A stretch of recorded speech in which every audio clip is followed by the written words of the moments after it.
What's going on, guys? Thank you for tuning in to another episode of Walking Manifestator. I'm your host, Alexa Benya, and in today's talk, I want to dive into something. But before we talk about the main point of today's talk, I want to start off with a quote. And this quote is actually from a verse of the Bible, John 17:19. And it says, "And for their sakes I sanctify myself, that they also might be sanctified through the truth."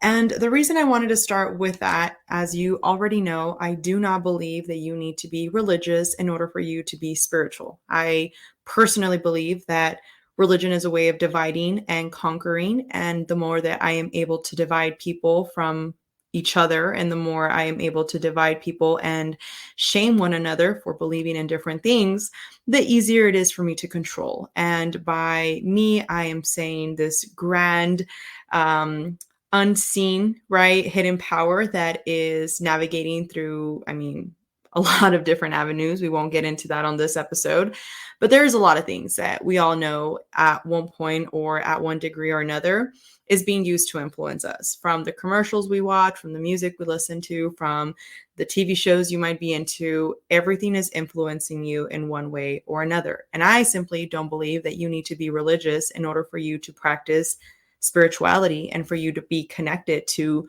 God, to oneness, to the universe, to the quantum field, whatever it is that you choose to identify with.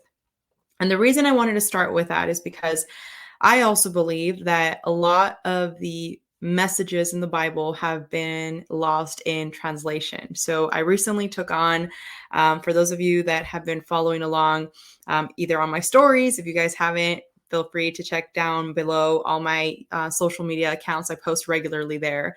But I actually was the ordained minister for one of my best friends. I officiated her wedding, which was a beautiful ceremony. It had its own unique twist that happened to it. But again, she's a very positive person, and she really took the high road with everything that happened.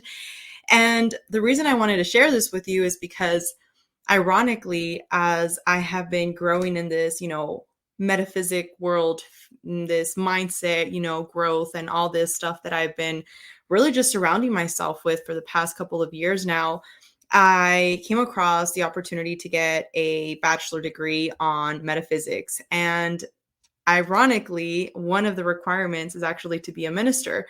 You don't have to actually practice. You are, again, this is where we get into the whole thing about, all these different perspectives of what exactly each thing means. But in this metaphysic world, they really talk about just understanding the Bible for the message that is, and really understanding that a lot of it is lost in translation. So I can sit here and tell you what message I'm getting from this, verse, and you can choose to identify with it, or you can choose to say, "You're crazy, Alexa, and that's not what I get from this verse." And that's it, right? We have no reason to argue with one another. It's simply the message that is speaking to you, and it's speaking through you, right? So something that I found very interesting from, when I started really going into this whole world of metaphysics is that I always felt that the message in the Bible was something that was at one point in time said to somebody or seen by somebody. But because of the limiting amount of descriptions that could have been used in those times, a lot of it was lost in translation. And a lot of those messages have been just changed as the time has passed. And it's been one message after another message that has been changed to really persuade people to see things in one way or another, which we go back into the divide and conquer. And now, if you don't agree with everything I'm saying, now you hate me, and now you're, my enemy, when it shouldn't be that way, right? When did it become this toxic behavior that we showcase to basically tear each other down and we don't agree? Like, if I like the color white, why would we not be able to be friends just because you like the color black, right? So I wanted to start off with this just to really set the foundation for today's talk, because in today's conversation, I want to get into blame and shame that really kills all the possibilities of growth. And the reason I started with this quote, and I will read it for you guys again, is, "And for their sakes I sanctify myself, that they also might be sanctified through the truth." So, what I take from that is that as we are growing in this universe, in this school that we are in, Earth, okay, we have the ability to really only control one thing, okay? And that is how we are choosing to respond to the circumstances that we have, how we're choosing to respond to the growth that we are personally putting ourselves through. And yes, we've all been dealt different hands, right? We've all had a different deck of cards that we've been dealt. But at the end of the day, the one thing we can control is our outlook in life. The one thing we can control is how we choose to identify with those stories that happened or choose to change them. So today, it really is about taking accountability for the things that have happened to us in order for us to be able to really break free from them. Because if you know anything about my story, and you can feel free to, fill in the blanks for your own personal story, but my story was geared around, oh, I didn't have parents, my parents abandoned me, oh, everybody leaves, oh, we didn't have money, oh, poor me, I have to walk to school ever since I was like in third grade. All these stories that were just constantly being repeated in my mind that later played out as I was a teenager and I started acting out and hanging out with the wrong people. And as I grew older, then of course that kind of translated into a lot of the patterns that I was exhibiting, the relationships that maybe I was choosing, whether that be a friendship or whether that be a partnership. And the reason I say that the one thing we really can control is our outlook in life, in that perspective, is because by taking accountability, we are able to remove and reframe the story that we're constantly telling ourselves. And that is the one thing that I can personally say has helped me. And based off the research I've done up to this point in my life, I'm 27 now, and I really started you know, emerging myself into this entire world of metaphysics. Once by accident when I was like 16. I didn't really dive deep until now that I have, maybe around when I was 21.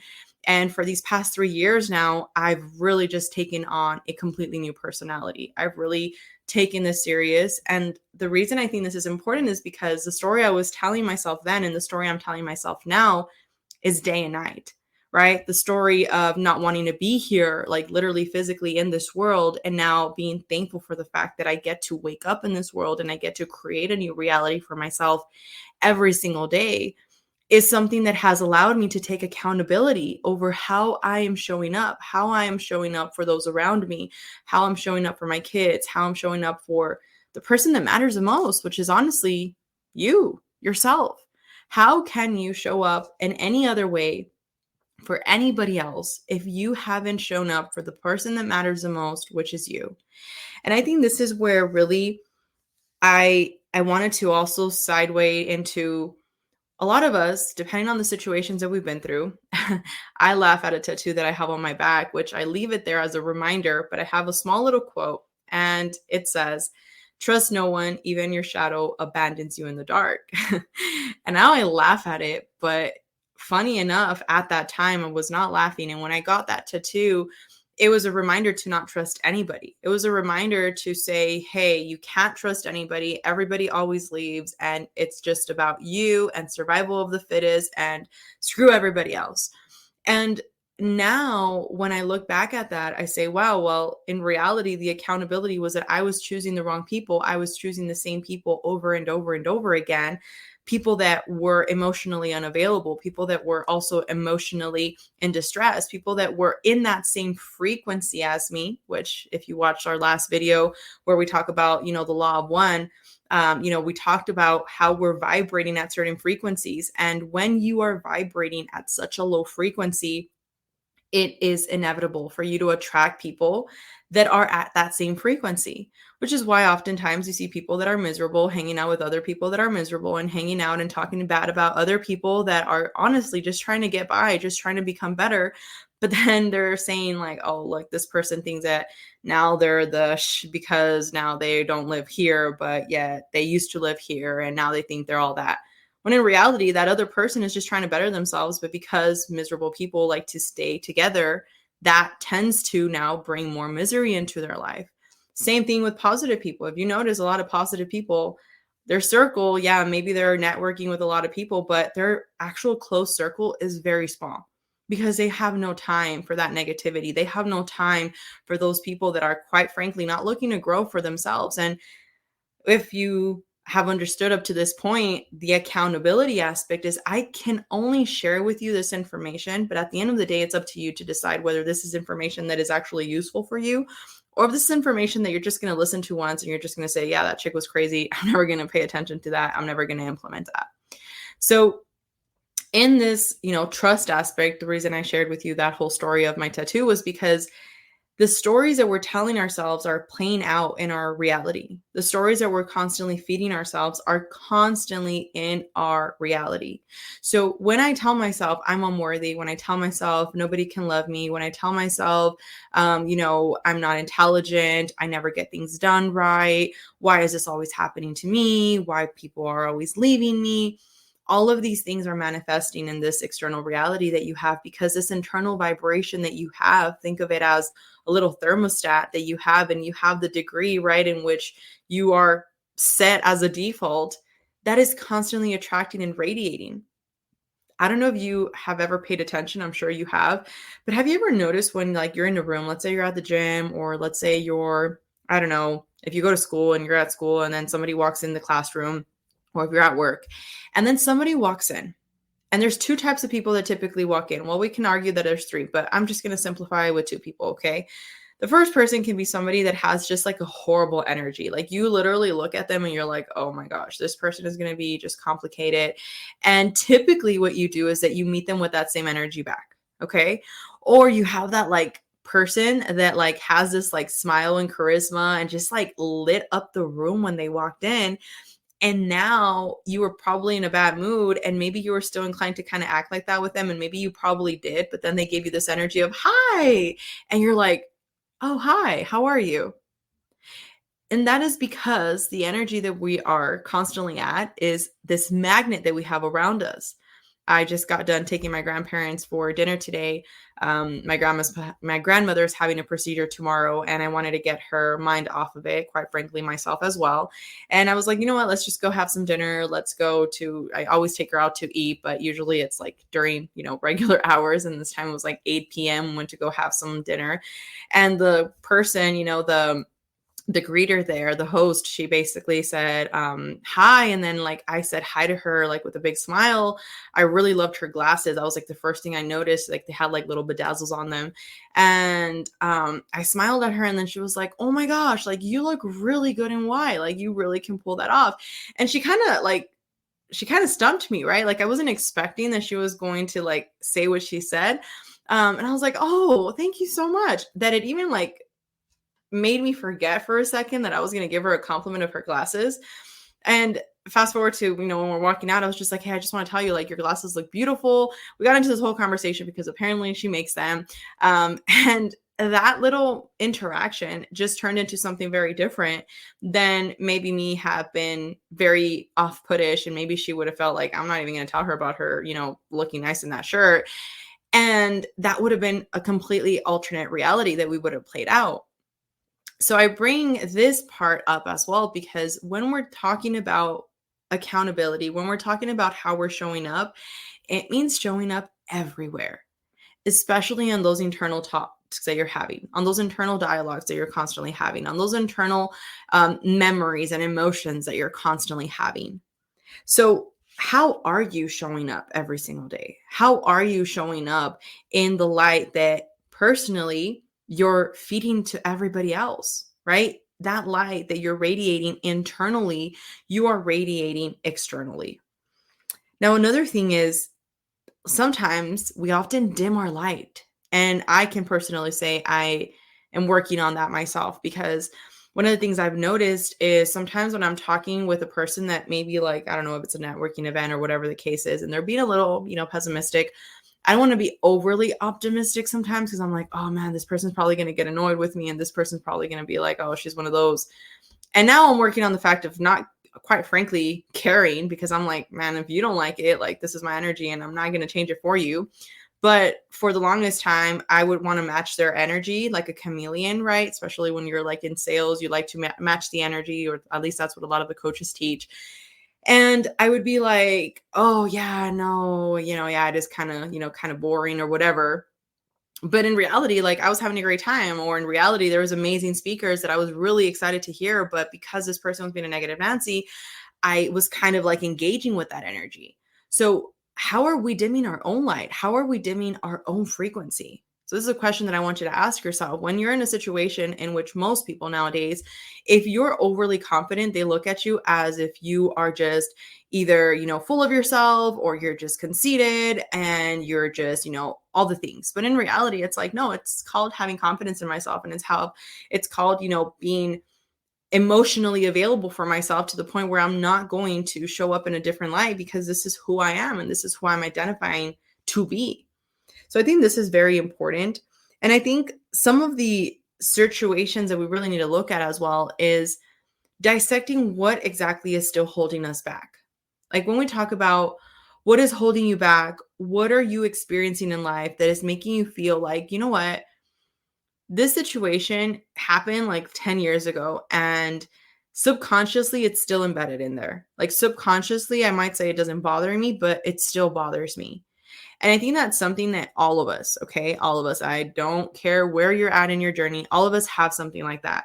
And it's about bringing it at the surface to really dissect it. And I know sometimes it can be hard. Sometimes it can be, a trip down memory lane. And for most of us, we rather suppress that emotion than even think about it, right? Because you're like, oh gosh, like, no, just leave it alone, Alexa. I don't want to worry about it. But the reality is that it's a samskara.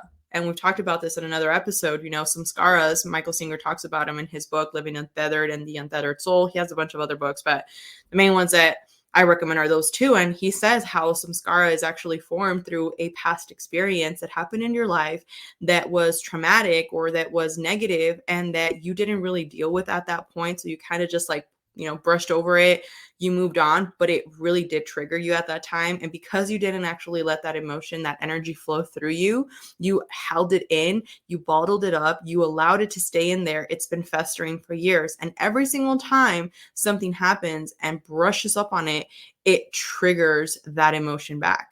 It's kind of like having, like a little blister, and every time that you pass through it, it hurts. Even if you don't bother it, it's just there, right? It's not doing anything, not hurting anybody. But the moment you glance through it, you're like, oh, that hurt.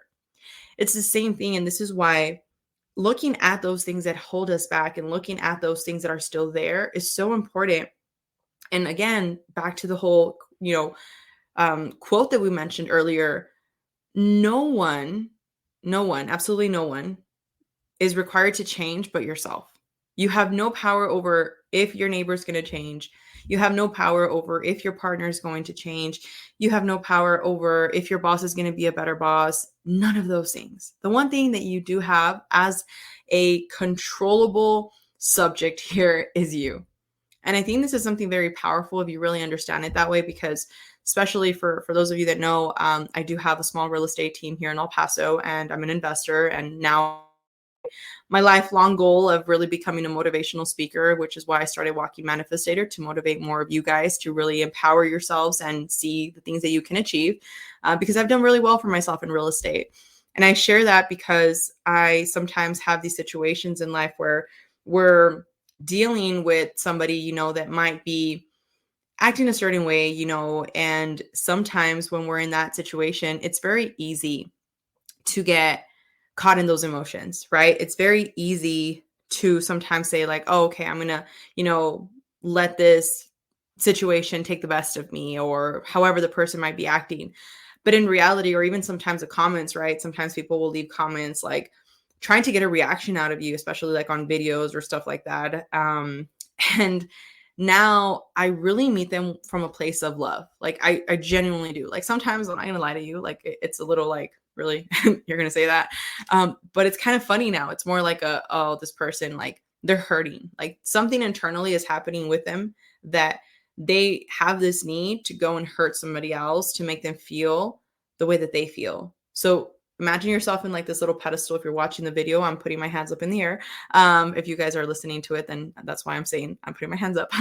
But imagine you're on this pedestal, right? And then now this person that is vibrating at this frequency, they're like doing their very best to bring you down. And this is why I say you don't have control over anybody else. You just have control over yourself. I dissected this word before, and your responsibility is simply your ability to how you respond to the situation. So you separate the word responsibility, you will see that it's your ability to how you respond, responsibility. And I think these little things are so unique because how are you changing your outlook in life? Like, really ask yourself that. Like, how are you reframing the situations you're going through? You see, there's so many people, I mean, too many to count, but a lot of people talk about, a lesson that you're going through, right? A failure that you're going through is actually a lesson. It's actually an opportunity to grow. And it really is true. Like, it truly is true if you learn something from it. If you were in this relationship in which this person cheated on you, or this person acted a certain way with you, or this person was emotionally unavailable, or whatever, like, it's your opportunity to see, like, how did I attract this person? And it's not from coming from a place of like shame, like we talked about, because again, blame and shame kills all abilities of growth. But it's more from like how can I learn from this experience to not repeat this pattern over and over and over again? A lot of people, they jump from one relationship to another. This is a reason why for me, for the longest time, I've decided I'm going to focus on me. I'm going to focus on who I am, how I'm showing up. And when the right person is meant to show up, the right person is going to show up. And I think that this is something that we are now working externally on so many things that we forget to focus on the thing that matters the most, which is internally. Who are you? How are you showing up? So I want to leave this episode with this part of the book by Neville Goddard. And it says, because life molds the outer world to reflect the inner arrangement of our minds, there is no way of bringing about the outer perfection we seek other than by the transformation of ourselves. Like, how powerful is that? Like, really dissect that. We can't control all the external situations. We can't expect the external reality to be this beautiful, blissful, utopia. We do, however, have the ability to create this beautiful utopia internally, regardless of what's going on. And by asking better questions and reframing these questions, you're able to do so. So with that being said, I want to thank you for hanging out with me for these 20 minutes. I appreciate your time. You are absolutely valuable to me. So shout out to you for sticking around, and shout out to you for honestly just trying to learn, because that's the same thing that I do. I sit around, I read books, listen to podcasts when I'm not, working on my business or working in my business. And I do it because I personally think that the best investment that I have is me. And if you're doing it for the exact same reason, shout out to you. We do have a free community for those of you that are interested in joining. We're growing it little by little. And it's on Facebook. So if you guys are interested in joining, it's the link down below. You can go ahead and request to access. From there, we actually have a lot of freebies. We have a lot of free workbooks that we create. Sometimes we actually have live events there so that we can do like a training. You get to have a Q&A. So just participate. Sometimes we don't participate because we're embarrassed. I know that I've been guilty of that myself in the past. Sometimes I stay quiet. I have a question I don't ask. But now I'm just showing up as a bolder person of myself, especially because I know that by investing in myself, I am becoming a better version of me, and in turn, affecting all of those around me. So thank you again. I am wishing you a fabulous rest of your week, and I will talk to you on the next one.